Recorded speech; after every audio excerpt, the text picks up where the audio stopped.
What's going on? Not here. Today I'm going to be teaching you guys how to make some spore water for morel mushrooms, so you can put spores back into the woods and keep your mushrooms growing throughout the season and help them come back next year. So basically the first thing you want to do is obviously find you a mushroom.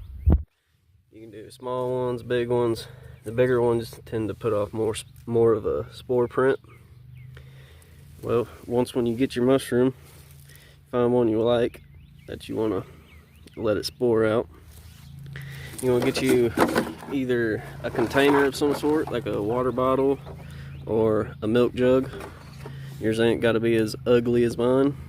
All this is just a chocolate milk jug. That's a Sunny D cap, so I can not have it spill everywhere and I can just kind of dump it out.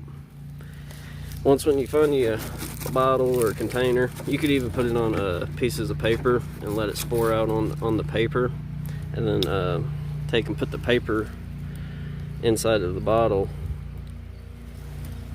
But what I do is I take the mushroom and I'm gonna basically bust it in half.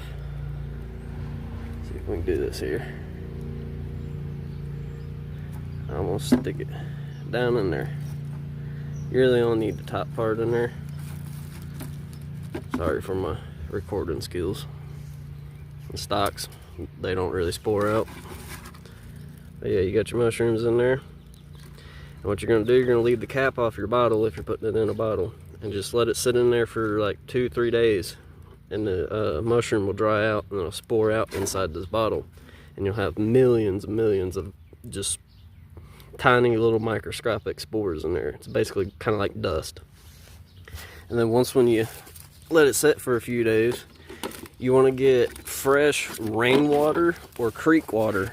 Do not use distilled water or purified water, because it will kill the spores in it, because there's chlorine and bleach in it, and it will completely destroy the spores. So you want to use fresh creek water or fresh rainwater. That's what I use. It's been working good for years.